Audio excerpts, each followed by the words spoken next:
Francine Diaz meets All of Us Are Dead actor Ham Sung-min in South Korea. Matatandaang nag-react si Francine noon matapos siyang i-follow ng aktor na si Ham Sung-min sa kanyang Instagram account.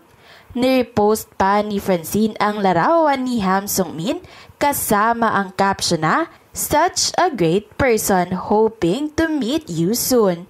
Kaya naman 10 months after ay natupad ito at nagkita nga ang dalawa sa South Korea nang magbakasyon si Francine roon kasama ang kanyang pamilya.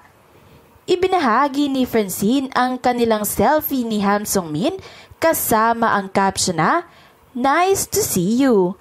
Pinagsilbihan at nilibre pa nga ng Korean actor si Francine at kanyang pamilya sa isang restaurant sa South Korea. Wow! Thank you! I'm from the Philippines.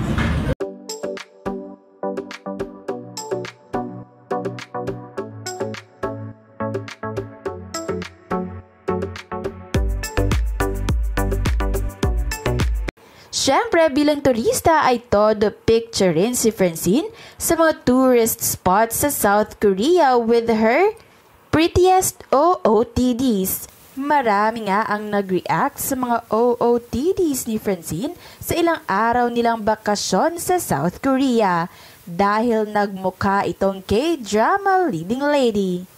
Sinulit na nga ni Francine ang kanilang bakasyon roon, lalo na't ito ang first time ng aktres na makapunta ng South Korea at syempre kasama pa nito ang kanyang buong pamilya. Sobrang nag-enjoy ang aktres at ang kanyang pamilya sa winter season ng South Korea.